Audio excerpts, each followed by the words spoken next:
இனி summer holidays கண்ணு கால் GT Holidays க்கு பண்ணு. GT Holidays, South India's #1 travel brand.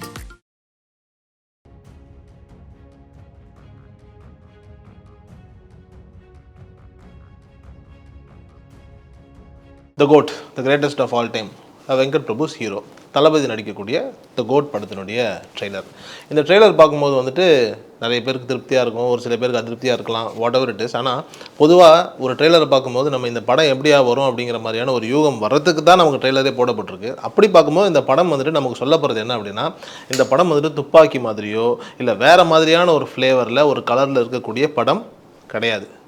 ரொட்டீனான ஒரு தளபதி படம். அந்த தளபதி படத்துக்கு போனீங்கன்னா உங்களுக்கு என்னென்ன கிடைக்கும், என்னென்ன மாதிரியான மாஸ் மசாலா மொமெண்ட்ஸ் கிடைக்கும், ஒரு ஃபேமிலி ட்ராமா கிடைக்கும், எமோஷன்ஸ் கிடைக்கும், அது எல்லாமே குறைவில்லாமல் நிறைவாக கிடைக்கும் அப்படிங்கிறத ஆணித்தனமாக ரொம்ப ஆணித்தனமாக வெங்கட் பிரபு பதிவு பண்ணியிருக்காரு. ஸோ ரொம்ப தேவையில்லாத எக்ஸ்பெக்டேஷனோட துப்பாக்கி மாதிரி இருக்கும், நண்பன் மாதிரி இருக்கும், அப்படி இப்படின்னு சொல்லி ஏதாவது ஒரு விஷயத்தில் நீங்கள் நுழைச்சிக்கிட்டு போனீங்க, இல்லை மாஸ்டர் மாதிரி வெரைட்டியாக இருக்கும்லாம் நினச்சிட்டு போனீங்க அப்படின்னா டிசப்பாயின்மெண்ட் ஆகிடும். அந்த டிசப்பாயின்மெண்ட் எதுவுமே இல்லாமல் ஒரு அழகாக தளபதி படம் எப்படி இருக்குங்கிற அந்த ஒரு பார்வையில் மட்டுமே இந்த படத்தை பார்க்க வேண்டும் அப்படிங்கிறது தான் வெங்கட் பிரபு இந்த ட்ரெய்லர் மூலிமா சொல்லப்படுறது. சரி, இந்த ட்ரெய்லரை பார்க்கும்போது நமக்கு சில யூகங்கள்லாம் வரும்ல, இந்த கதை இப்படி இருக்குமா அப்படின்னு. ஃபஸ்ட் அண்ட் ஃபார்மோஸ்ட் ஒரு ட்ரெய்லர்னால் ஒரு வாய்ஸ் ஓவர் வச்சு ஓப்பன் பண்ணுங்கிறது எல்லாமே வழக்கமாக போச்சு. இதுவரைக்கும் தமிழ் சினிமாவில் நடக்காத ஒரு வாய்ஸ் ஓவரோட இந்த ட்ரெய்லர் ஓப்பன் ஆயிருக்கு அப்படின்னா ஒன்றும் கிடையாது. விஜய் படத்துக்கு பிரசாந்த் வாய்ஸ் ஓவர் கொடுத்துருக்காரு. ஆல்மோஸ்ட் அப்படி தான் இருக்குது.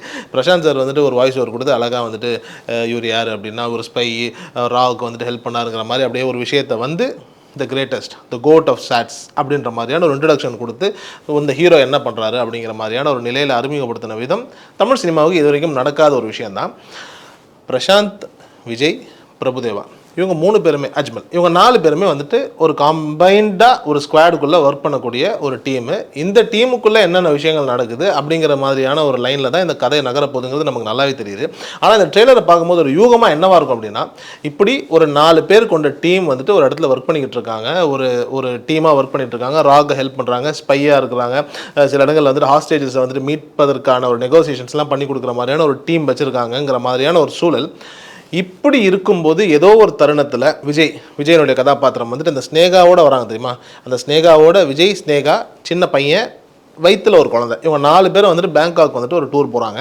அந்த டூர் போகிற இடத்துல வந்துட்டு ஏற்கனவே இவங்க பண்ணி வச்ச ஏதோ ஒரு சம்பவத்தினுடைய ஒரு விளைவாக அங்கே ஒரு சில ஆக்சிடென்ட்ஸ் சம்திங் ஏதோ நடக்கும்போது வந்துட்டு ஆப்வியஸ்லி விஜய், ஸ்னேகா அந்த ஃபேமிலி பிரிகிறாங்கங்கிறது தான் நமக்கு இந்த ட்ரெய்லரை பார்க்கும்போது கிடைக்கக்கூடிய ஒரு குட்டி ஸ்னிப்பெட். ஸோ இப்படி ஒரு விஷயம் நடக்குது. அங்கே ஆட்டோமேட்டிக்காக விஜயனுடைய ஃபேமிலி பிரியுது. ஃபேமிலி பிரிஞ்சதுக்கப்புறம் விஜய் என்னவா ஆனாருங்கிற மாதிரியான ஒரு நிலை நம்மளாலே யூகிக்க முடியுது. அதுக்கப்புறம் ஆட்டோமேட்டிக்காக வயசான கதாபாத்திரத்தில் விஜய் வராருன்னும் போது என்ன ஆகுது அப்படின்னா, இந்த குடும்பம் பிரிஞ்சதுக்கப்புறம் வந்துட்டு விஜய் தேடி பார்க்குறது கிடைக்கலங்கிற மாதிரியான ஒரு நிலை இருந்திருக்கும். அதுக்கப்புறம் வந்துட்டு சில வருடங்கள் கழித்து ஒரு முக்கியமாக நடக்கவே முடியாத இல்லை சரி பண்ணவே முடியாத ஒரு கேஸுன்னு ஒன்று இருக்கும்.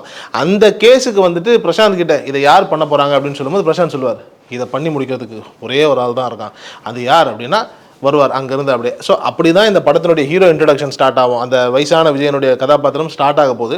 அப்படி உள்ளே வந்துட்டதுக்கப்புறம் வந்து என்னென்ன விஷயங்கள் பண்ணுறாரு அப்படி பண்ணும்போது, ஏன்னா இப்போ வரக்கூடிய அந்த வயசான விஜய்க்கு வந்துட்டு ஃபேமிலி கிடையாது, மோஸ்ட்டாக ஒய்ஃப் இருக்க மாட்டாங்க, பையன் வந்துட்டு பேங்காக்லேயே தொலைஞ்சிருப்பார், ஸ்னேகாவும் இருக்க மாட்டாங்கன்ற ஒரு சூழலில் வந்துட்டு இவங்க ஒரு கேஸை நோக்கி பயணிக்கும் போது திருப்பி இவருடைய பையன் ஒருத்தன் இருக்கான், அப்போ என் குடும்பம் வந்துட்டு சாகலை அப்படின்னும் போது அதுக்கப்புறம் ஸ்னேகாங்கிற கதாபாத்திரத்தை இவர் மீட் பண்ணாரா, உண்மையிலேயே ஒரு குடும்பத்தோடு சேர்ந்தாரா, இந்த பையன் இத்தனை வருஷமாக என்ன பண்ணிக்கிட்டு இருந்தான், சரி இந்த பையன் தான் ஒரு பையனா இல்லை அது இல்லாமல் வந்துட்டு நம்ம சின்ன சின்ன கண்கள் பாடலில் கூட வந்துட்டு பார்க்கும்போது ஸ்னேகா ப்ரெக்னெண்ட்டாக இருப்பாங்க, அப்போ அந்த வயிற்றுக்குள்ளே இருக்கிற அந்த குழந்தையே ஒரு விஜயா வராரா அப்படிங்கிறதெல்லாம் வந்துட்டு படம் வந்ததுக்கப்புறம் தான் நமக்கு தெரியும். ஸோ இது வரைக்கும் பார்க்கும்போது 2 விஜயம் தான் நம்ம காட்டுறாங்க.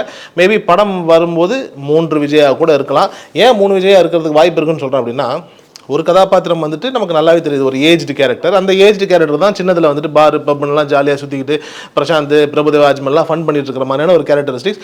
அதில் வரக்கூடிய காமெடி சீன்ஸ்லாம் உண்மையிலேயே நல்லா ஒர்க் அவுட் ஆக போகுதுங்கிறது நமக்கு நல்லாவே தெரியுது. ஏன்னா வெங்கட் பிரபு அண்ட் விஜய் இந்த காம்பினேஷனில் உங்களுக்கு எப்படி ஒர்க் நடக்கும் அந்த காமெடி சீன்ஸ்லன்றது நமக்கு நல்லாவே புரியுது. ஸோ அது ஓகே. ஆனால் அதுக்கப்புறம் இந்த ட்ரெய்லரில் வந்துட்டு அந்த ஏஐயில் ஒர்க் பண்ண ஒரு விஜய் இருக்கார். அந்த விஜய் வந்துட்டு நமக்கு நல்லாவே தெரியுது அவர் தான் பையன் அப்படின்னு. ஆனால் இன்னொரு விஜய் மாதிரியான ஒரு இடத்துல ஒரு ரொம்ப சின்ன க்ளோஸ்அப்பில் ஒரு மூஞ்சை ஒன்று காட்டுறாரு, ஒன்றால் முடியலன்னா சொல்லி நான் பண்ணுறேன்னு. அந்த விஜய் வந்துட்டு உண்மையிலேயே இந்த ஏஐயில் பண்ண விஜய் இல்லை, அதை விட ரொம்ப வந்துட்டு சின்ன பிள்ளை மாதிரியான இன்னொரு ஏஐயில் ஏதோ ஒன்று பண்ணியிருக்காங்க. அதை பார்க்கும்போது தான் கொஞ்சம் பக்குன்னு இருந்தது, என்னடா இது அப்படின்னு. ஆனால் இந்த ஸ்பார்க் பாடலில் வர்ற லுக்கை விட ட்ரெய்லரில் வரக்கூடிய இந்த விஜய் எவ்வளோ பரவாயில்ல, நல்லாவே இருக்கார். ஸோ அப்படி பார்க்கும்போது அந்த குட்டியாக ஒரு விஜய் இருக்கார்ல, அவர் தான் அந்த வயிற்றில் இருந்த அந்த குழந்தையே அந்த விஜய் தானோ அப்படிங்கிற அந்த ஒரு சின்ன ஒரு உணர்வு லைட்டாக நமக்கு வந்தது. ஸோ 3 விஜயாக இருப்பதற்கான சாத்தியங்கள் உண்டு. ஸோ இந்த படத்தினுடைய லைன் இதுதான்.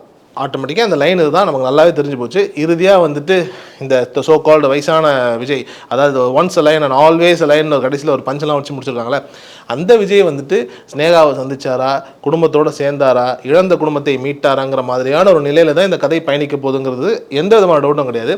அதில் பிரசாந்த் மாதிரியான ஆட்களினுடைய சப்போர்ட்டு, அவங்க அந்த கேரக்டரைசேஷன்ஸ் எப்படி இருக்க போது, பிரபுதேவா என்னென்ன பண்ண போகிறாங்க அப்படிங்கிறது வந்துட்டு, ஸோ அந்த கதாபாத்திரத்தில் வந்துட்டு இப்போ பிரபுதேவா லைக் பிரசாந்த் இவங்கெல்லாம் இருக்கிறாங்க. எந்தெந்த மாதிரியான ஒரு கேரக்டரைசேஷன்ஸ்லாம் வரப்போகுதுங்கிறது நம்ம பொறுத்து தான் பார்க்கணும்.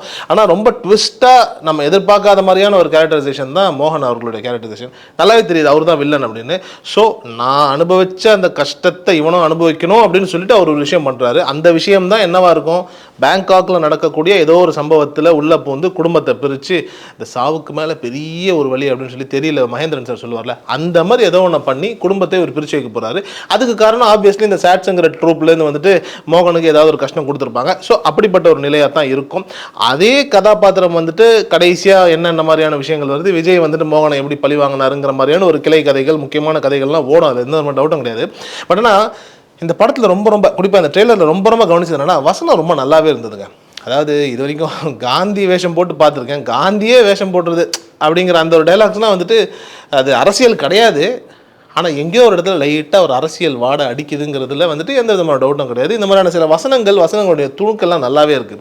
ஸோ வசனத்துக்காக இந்த டீம் நல்லாவே ஒர்க் பண்ணியிருக்காங்க. ஏன்னா அது வந்துட்டு கமர்ஷியல் படம் அப்படிங்கிறத தாண்டி தாவேகா தலைவர் தளபதி விஜய் அவர்களுடைய கட்சி படம், அதாவது கட்சிக்கு வந்ததுக்கப்புறம் படம். ஸோ அப்படியே நம்ம வந்துட்டு எடுத்துக்கலாம். ஸோ அதனால் வந்துட்டு இதில் அரசியல் இருக்காது. ஆனால் சின்ன சின்ன மலைச்சாரல் மாதிரி அங்கங்கே இருக்கிறதுக்கான சாத்தியங்கள் உண்டு. எல்லா விதமான நிலையிலுமே இந்த ட்ரெய்லர் வந்துட்டு ஒன்றே தாங்க சொல்ல வருது, இது வந்துட்டு ஒரு கமர்ஷியல் படம், விஜய் படம், பொலிட்டிக்கலை பற்றி பேசாத படம், அதே மாதிரி வித்தியாசமான படம் கிடையாது, ரொட்டீனான கமர்ஷியல் படம். நம்பி வந்து பாருங்கள். ஒரு மாஸ் என்கிற மாசிலாமணின்னு ஒரு படம் வச்சுல, அந்த மாதிரி ஒரு நல்ல ஒரு ஃபேமிலி என்டர்டெயின்மெண்ட் தான். அந்த படம் எப்படி இருந்ததுங்கிறதெல்லாம் தாண்டி இந்த படம் விஜய் பண்ணும்போது அது மிகப்பெரிய ஒரு உச்சமாக இருப்பதற்கான சாத்தியங்கள் உண்டு. ஏன்னா கமர்ஷியலாக விஜய் பண்ணால் அது எப்படி இருக்குங்கிறது நமக்கு நல்லாவே தெரியும். ஸோ ஆப்வியஸ்லி நல்லா தான் இருக்க போதுங்கிறது எந்த விதமான டவுட்டும் கிடையாது. ஆனால் இந்த யார் ஆரம்பித்த கல்ச்சர்னே தெரியலங்க. ஒரு ஹீரோனுடைய பழைய படத்தினுடைய ரெஃபரன்ஸை திருப்பி புது படத்தில் போட்டு வருது. அதே மாதிரி வந்துட்டு இப்போ இந்த கில்லியிலேருந்து ஒரு ரெஃபரன்ஸ், அந்த மருதமலை மாமணி முருகையான ஒரு பாட்டு பாடுவார், உண்மையிலே நல்லா தான் இருக்கும் கில்லியில். அதை திருப்பி இந்த இடத்துல கொண்டுட்டு வந்திருக்காங்க. பார்க்க நல்லா தான் இருக்குது, ஓகே. பட் ஆனால் இந்த ரெஃபரன்ஸ் வரக்கூடிய காலங்களில் எல்லாம் எல்லா படங்கள்லையும் இருக்கிறதுங்கிறது வந்து கொஞ்சம் நமக்கு ஒரு மாதிரியாக இருக்குது. பட் ஓகே, இதில் கொடுமையிலையும் கொடுமை ஒன்று தான். கடைசியாக முடிக்கும் போது ஐ எம் வெயிட்டிங்னு சொல்லி முடித்தாங்க ட்ரெய்லரை. உண்மையிலேயே பக்கோன்னு ஆச்சு. யுவன் சங்கர் ராஜாவோட மியூசிக், பாட்டு நல்லா இல்லைன்னு சொல்லி சொன்னோம், சரி ஓகே. இன்னொரு பாட்டு வந்துட்டு நல்லா இருக்குன்னு சொன்னோம், சரி ஓகே. கடைசியாக வந்து ஸ்பார்க் வந்துட்டு திருப்பி நல்லா இல்லை அப்படின்னோம், சரி ஓகே. இதெல்லாம் தாண்டி நம்ம எதிர்பார்த்துட்டு இருந்த ஒன்று தான், பேக்ரவுண்டு தெரிக்க போகுது. மங்காத்தாவாது இந்த படம் தெரிக்க போகுதுன்னு நம்ம எதிர்பார்த்தோம். அந்த இடத்துலையும் எனக்கு இன்னமும் கொஞ்சம் டிசப்பாயின்மெண்ட்டாக இருக்குது. ஏதோ பிஜிஎம்மில் என்னமோ ஒரு வாடை அடிக்குது, அது என்ன வாடைன்னு தெரியல, ஆனால் நல்ல வாடையாக எனக்கு படலை. ஸோ பிஜிஎம் கொஞ்சம் மனசுக்கு நெருடலாகவும் உறுத்தலாகவும் தான் இருக்குது. இதில் கொஞ்ச நாளாகவே விஜய் படங்களில் வந்துட்டு என்னன்னா, இந்த விஜய் தளபதி அப்படின்னு ஆளாளுக்கு ஒரு ஸ்டைலில் வந்துட்டு ஒரு மியூசிக் டேரக்டரும் அவங்க ஸ்டைலுக்கு ஏதோ ஒன்று பண்ணுவாங்க. அதை யுவன் ஸ்டைலுக்கு ஒன்று பண்ணியிருக்காரு இந்த ட்ரெய்லரில். அதை பண்ணாமே இருந்திருக்கலாம். அதை பண்ணதுக்கப்புறம் வெங்கட் பிரேம்ஜியினுடைய வாய்ஸில் வந்துட்டு கோட்டுக்கு வந்துட்டு ஒரு மாதிரியான ஒரு சவுண்டெல்லாம் கொடுக்குறாங்க. அதை தவிர்த்துருக்கலாம். பிஜிஎம் மட்டும்தான் கொஞ்சம் ஒரு மாதிரி நெருடலாக இருக்குது. அந்த நெருடல்கள் எதுவும் இல்லாமல் படத்தில் வந்துட்டு பிஜிஎம் உண்மையிலே நல்லா இருந்ததுன்னா நல்லாயிருக்கும். ஆனால் உண்மையிலே இந்த மங்காத்தா சில படங்கள்லாம் நம்ம எதிர்பார்ப்போம்ல யுவனோட பிஜிஎம்காக அப்படின்னு, அது ட்ரெய்லரில் மிஸ்ஸிங். வேறு ஏதாவது ஒன்று சொல்லி முடிக்கலாம், இல்லை சொல்லாமே கூட முடிக்கலாம். இந்த ஐ எம் வெயிட்டிங் அப்படிங்கிறத வந்துட்டு ரொம்ப காலமாக வந்துட்டு விஜய் வந்து துப்பாக்கிக்கு அப்புறம் எல்லா படங்கள்லையுமே சொல்லிக்கிட்டே இருக்கிறது வந்துட்டு ஒரு சின்ன சலிப்பை தட்டுது. கேட்டால் வந்து ரசிகர்கள் ஆசைப்படுறாங்க, அதனால் சொல்கிறாங்க அப்படின்றாங்க. அது எந்த ரசிகர்களும் நமக்கு தெரியல. ஆனால் இருந்தாலும் அதை மட்டும் தவிர்த்து இருக்கலாம். அதை தாண்டி இந்த ட்ரெய்லர் அப்படின்னு பார்க்கும்போது ஒரு பக்கா கமர்ஷியல் என்டர்டெய்னர், தேவையில்லாத எக்ஸ்பெக்ட் பண்ணாதீங்க. நல்ல கமர்ஷியல் படமாக இருக்கும். விஜய் படம் வந்து ஃபஸ்ட் டே ஃபஸ்ட் ஷோலேருந்து எல்லாத்தையும் படத்தை பார்த்துட்டு ஃபேமிலியோடு வாங்க, என்ஜாய் பண்ணுங்கள். ஒரு சில இடங்கள் எமோஷனாகவும் அழுவுங்க அப்படிங்கிற அந்த ஒரு மீட்டரில் தான் இந்த ட்ரெய்லரை கிரியேட் பண்ணியிருக்காங்க. வெங்கட் பிரபு மொமெண்ட்ஸ்னு சிலது இருக்கும். குறிப்பாக அவரோட கதாநாயகர்கள் எப்பவுமே எப்படி இருக்காங்கன்னா, கொஞ்சம் ஒரு பிளே பாய் ஷேடு இருக்கும், கொஞ்சம் அந்த சரக்கு வண்டியாக இருப்பாங்க, இந்த தண்ணி வண்டின்னுவாங்களே, அந்த மாதிரியான விஷயங்கள்லாம் இருக்குங்கிற மாதிரியான ஒரு பிம்பம் இருக்கும். அது ஆல்மோஸ்ட் இந்த படத்தில் இருக்குது. ஒரு சின்ன ஒரு இதில் விஜய் சார் சொல்லுவார்ல, ஐயோ இதுக்கப்புறம் தண்ணி அடிக்கூடாதுன்னு அவர் சொல்கிற விதமாக இருக்கட்டும், பொண்ணுங்க அவர் அப்படியே பார்க்கும்போது அவரும் திருப்பி பொண்ணுங்களோட அப்படியே போகிற அந்த விதமாக இருக்கட்டும், இந்த பிரியாணி கார்த்தி, அப்புறம் மங்காத்தா அஜித், இந்த மாதிரியான எலிமெண்ட்ஸ்லாம் கொஞ்சம் கொஞ்சமாக உள்ளுக்குள்ளே இருக்கிறது நமக்கு தெரியுது. பட் அது வெங்கட் பிரபுனுடைய ட்ரேட்மார்க் தான். உடனே இதுக்கு வந்துட்டு சமூக போராளிகள் நிறைய பேர் உள்ளே வந்துடுவாங்க. ஒரு கட்சியினுடைய தலைவர் வந்துட்டு சரக்கு அடிக்கிற மாதிரிலாம் பண்ணலாமா அப்படின்னு. அதெல்லாம் ஒரு சீனம் கிடையாது. இந்த மாதிரி எது வேணாலும் பண்ணலாம், மக்களுக்கு நல்லது செய்யணும், அவ்வளோதானே தவிர்த்து இதெல்லாம் ஒன்றும் பெரிய உபத்திரமான விஷயங்கள் கிடையாது. ஸோ ட்ரெய்லராக நல்லா இருக்குது, டீசெண்டாக இருக்குது. பட் வித்தியாசமாக எதிர்பார்க்கணும், உலக சினிமாவை அப்படி புரட்டி போடணும், இந்த பக்கம் ஒரு பொருட்டு அந்த பக்கம் ஒரு பொருட்டு அப்படின்னா அந்த மாதிரியான எந்த விதமான பொருட்டுகளும் இந்த படத்தில் இருக்காதுங்கிறத வெங்கட் பிரபு ஆணித்தரமாக பதிவு செய்து விட்டார். ஸோ அந்த ஒரு எக்ஸ்பெக்டேஷனோடவே இந்த படத்தை போய் பார்த்தீங்கன்னா, கோட் எனக்கு தெரிஞ்சு உங்களை பலி கொடுத்து பிரியாணி ஆக்கி கஷ்டப்படுத்தாம உண்மையிலே கோட் சந்தோஷப்படுத்தி தான் அனுப்பும். இனி சம்மர் ஹாலிடேஸ் கண்ணு கால் ஜிடி ஹாலிடேஸ்க்கு பண்ணு. GT Holidays, south India's number 1 travel brand.